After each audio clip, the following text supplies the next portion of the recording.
Gracias por seguir en compañía de Telediario. Tenemos el agrado de contar con la presencia del señor Ministro de Finanzas, Julio Héctor Estrada. Y precisamente para hablar de temas importantes e impactantes para Guatemala. Así que agradecemos su presencia y a la vez iniciamos con esta entrevista. Señor Ministro, esta semana fue muy importante porque se inició el ciclo escolar. Y a propósito del ciclo escolar, el señor Presidente de la República solicitó que se hiciera una transferencia de fondos de 600 millones de quetzales. ¿Se hizo esta transferencia? ¿De dónde provienen estos fondos? ¿Cómo va esta situación? Sí, muchas gracias por la invitación y un saludo muy cordial a toda la audiencia. Es un privilegio estar aquí con ustedes. Digamos que el resultado de 2 años de trabajo de gobierno y un ordenamiento importante de las finanzas públicas ha hecho que de un saldo totalmente sobregirado y negativo con el que empezamos el gobierno, ahora tengamos un pequeño saldo de caja que yo le llamo que es como lo del gasto, con lo que empezamos el año. Claro, para el gobierno equivale como a la mitad de los gastos de un mes completo, que esos son 3.000 millones de quetzales. Entonces, cuando el presidente dice, quiero que se le asignen con prioridad, o sea, 600 millones a refacción escolar, útiles, becas, valija didáctica, gratuidad, entonces nosotros tomamos del fondo completo que hay en el gobierno y a nivel de sistemas apartamos 600 millones que son exclusivamente para ese uso durante los siguientes 2 meses. Es decir, este fondo está disponible, no se está limitando a otra cartera para poder hacer este traslado de fondos que pide el señor presidente. En realidad, al momento de bloquearlo, sí, ya no se lo podemos dar a comunicaciones o a agricultura, porque sí hay un tema de priorización, que no es lo mismo que el espacio presupuestario. Cada quien arranca con un máximo que se puede gastar, que es, digamos, lo máximo del presupuesto. En este caso es tomar la caja y decir, yo de la caja que tengo disponible, y esa caja crece cada día con los ingresos tributarios, pero de lo que tengo ahorita aparto 600 y esos 600 están garantizados para este programa. Tal vez mañana apartamos otros 700 millones para pagar la segunda parte del aguinaldo. Entonces la importancia de poder tener un monto mínimo con el cual trabajar y haber hecho cierto ordenamiento y cuidado un poco los gastos para terminar con un poquito de dinero ahorrado, es que uno puede dedicarle a estas prioridades tan importantes y atenderlas en enero y no en febrero o en marzo o en abril, como ha pasado con anterioridad, que la refacción escolar o las valijas didácticas se paran entregando en el tercer mes del año porque el gobierno arranca con el agua hasta el cuello y tiene que pagar final. Y a propósito de fondos, se dice que el Congreso pues es ahorita el culpable porque no está aprobando el presupuesto de 84.5 millardos que se solicita. Sin embargo, surge una pregunta y se la hago porque nuestros televidentes constantemente nos dicen, ¿por qué se piden más fondos si vemos que durante el año las carteras no ejecutan la totalidad? A ver, vamos a ver. Hay una dinámica de gasto que hay que reconocer que enfrentó dificultades en 3 carteras en particular en el gobierno el año pasado. Hubo un problema importante normativo con el Ministerio de Desarrollo Social, con unos censos que tomó un tiempo y no se podían realizar, y con el Ministerio de Comunicaciones, con la complejidad contractual que heredamos de muchos problemas de corrupción. Eso detuvo, pero el resto del gobierno estuvo caminando más o menos a la velocidad normal. Al final se pusieron un poco al día y lo que pasó es que ya arrancamos el año con mucha más velocidad, ya está contratado, están obras que están en marcha, que se pueden continuar y en vez de empezar a ejecutar en julio o en agosto las carreteras, ahora estamos listos para empezar en enero. Entonces, por lo mismo, lo interesante es que a pesar, digamos que teníamos asignados 4.000 millones de quetzales para carreteras en el 2017 y pedimos 7.000 en el 2018. De esos 4.000 solo se ejecutaron 3.000. Entonces, el problema es que yo tenía que gastarme 4 y 7. Necesitaba en total 11, ¿sí? Sí. Al no haber gastado los 1.000 o 500 en el año 2017, los contratos y las carreteras igual están ahí. En realidad ahora lo que necesito es más en el 2018 porque me tengo que poner al día con lo que iba a componer en el 2018 más lo que me quedó del 2017. Y por eso se solicitó más espacio presupuestario.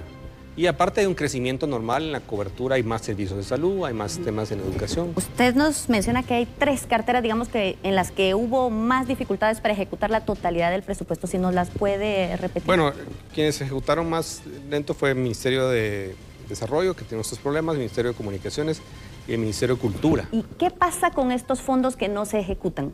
Sí, eso es, ¿cómo definirlo? Al final el gobierno tiene una parte del gasto que está financiado con ingresos tributarios y otros ingresos. Y tiene una parte del gasto que está financiado con líneas de crédito, endeudamiento. Entonces funciona un poco como una empresa, tal vez la mejor analogía, o una familia. Entonces, yo lo que tengo con el presupuesto es un techo máximo que me puedo gastar en el año. Si al final del año resulta que no me gasté todo, entonces por un lado, tal vez no tuve todos los ingresos tributarios, tampoco si no me hubiera quedado ahorros, y utilizo menos del endeudamiento. Entonces al final me sobregiro menos, digamos, de lo que tenía permitido como máximo de endeudamiento en el año.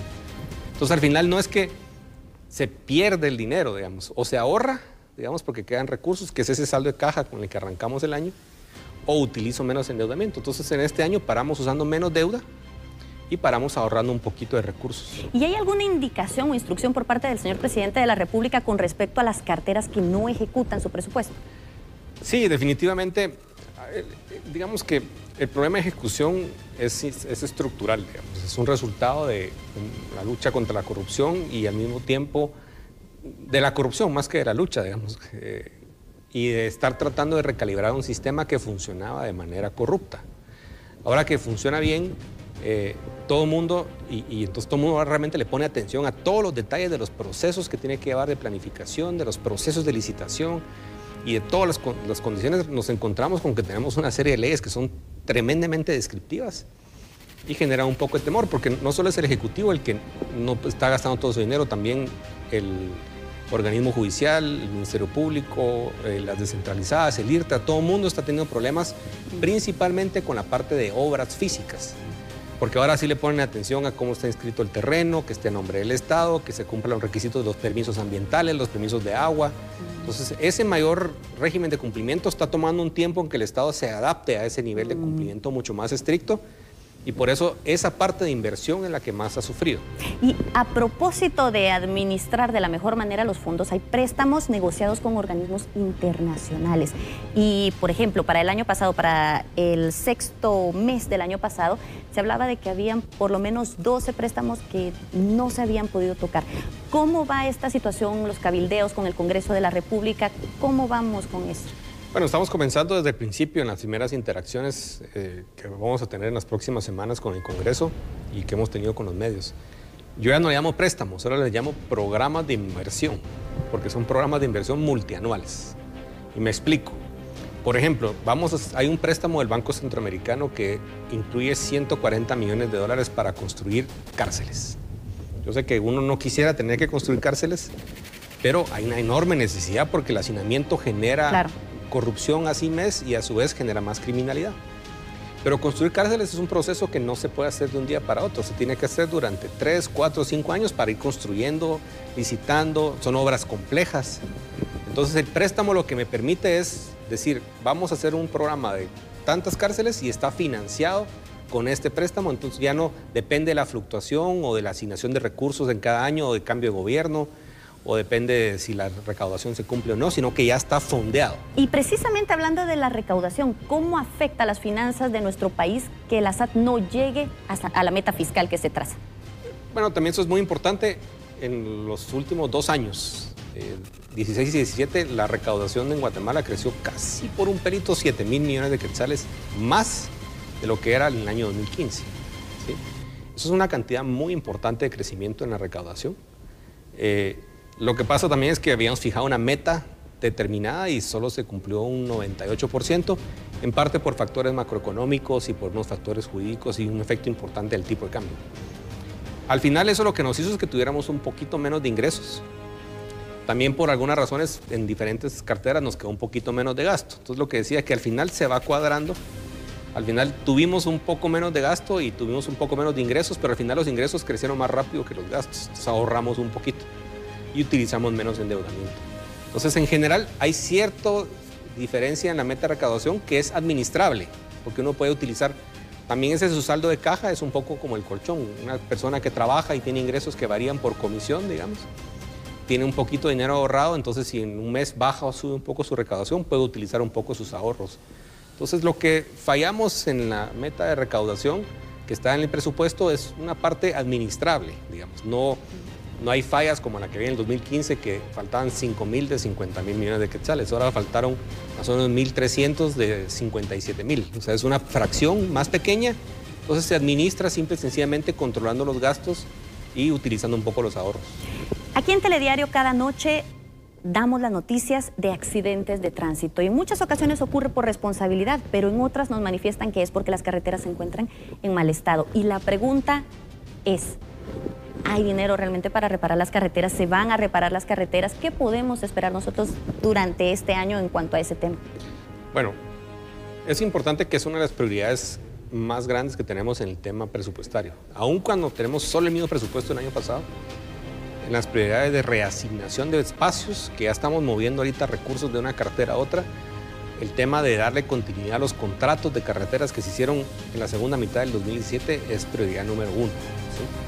Entonces sí se va a ver un crecimiento en la obra por ejemplo, de la Dirección de Caminos en cuanto a, sobre todo, recapeos, que es recubrir asfaltos completos o reconstrucción de carreteras, que van a ser más de 600 kilómetros y más de 3.500 millones de quetzales.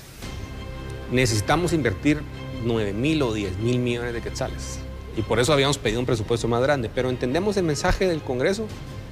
Este año vamos a duplicar la ejecución, vamos a estar contratados y tal vez tenemos que ir al Congreso en abril a decir, miren, estamos listos para completar los 50 kilómetros de todas estas carreteras aquí, la dejamos a la mitad y la mitad del año entrante, o nos dan un poco más de recursos y lo complementamos este mismo año.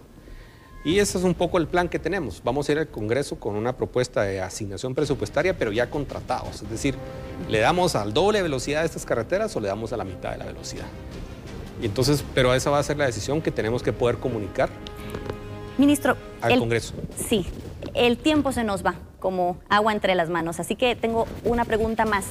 ¿Qué se espera en el 2018, sobre todo en cuanto al gasto social? Porque el Ministerio de Desarrollo pues, es uno de los que manifiesta poca ejecución. Entonces, ¿qué se puede esperar en cuanto a ese rubro específicamente? Bueno, es muy importante que habíamos hecho una apuesta de aumentar fuertemente el gasto social a nivel presupuestario en el 17 y aún cuando se ejecutó menos, el crecimiento del gasto efectivo, o sea, lo que se gastó de un año versus el otro, es un crecimiento de 6.5%. O sea, sí creció del 2016 al 17. Pero no se ejecutó en su totalidad. No usamos, podíamos haber crecido al 15, ese es el tema, y es lo que estábamos buscando, solo pudimos crecer al 6.5. Por ejemplo, el Ministerio de Desarrollo Social este año comienza con cuota financiera, o sea, capacidad financiera que tenemos para hacer las asignaciones, que no teníamos en el 2016, sin restricciones legales que le bloqueen los programas de transferencias condicionadas monetarias o los programas sociales de asistencia. Entonces, a diferencia de los otros años que tenemos una ejecución plana al principio y una gran cola fuerte al final, este año esperamos darle una ejecución grande y constante desde el principio del año. Estamos preparados, estamos contratados, no tenemos restricciones legales ni de caja. Entonces, si bien tenemos el espacio presupuestario mismo que teníamos el año pasado, sí se va a ver una inversión más programada desde un principio y Desarrollo Social y Comunicaciones van a tener niveles de ejecución mucho más altos que el año pasado. Señor ministro, agradecemos profundamente su visita a Telediario. Gracias por hablar de estos temas tan impactantes. Ya usted en casa le invitamos a que se quede con nosotros y, por supuesto, vamos a despedir esta entrevista permitiéndole que usted se dirija unas palabras hacia nuestra audiencia. Puede hablarnos de los retos, de las metas que se plantean para este 2018. Bueno, muchas gracias. La verdad es que lo que queremos consolidar este año es recuperar la confianza de la ciudadanía con las acciones que hemos tomado en temas de transparencia, apertura, presupuesto abierto, datos abiertos, toda la información. Esperamos que la gente nos ayude a fiscalizar, a dar confianza, a participar en los procesos de licitación y a contribuir y pagar sus impuestos de forma puntual y según le corresponde. Todos juntos vamos a poder sacar el país adelante y nuestro compromiso es hacer lo máximo posible para que el dinero llegue precisamente y con eficiencia a la gente y esperamos que la gente también empiece a recuperar esa confianza en lo público porque sin un gobierno que funciona nos cuesta mucho salir adelante. Así que la confianza de la ciudadanía es lo que es lo más importante para nosotros. Muchas gracias por sus palabras. Julio Héctor Estrada, el señor ministro de Finanzas.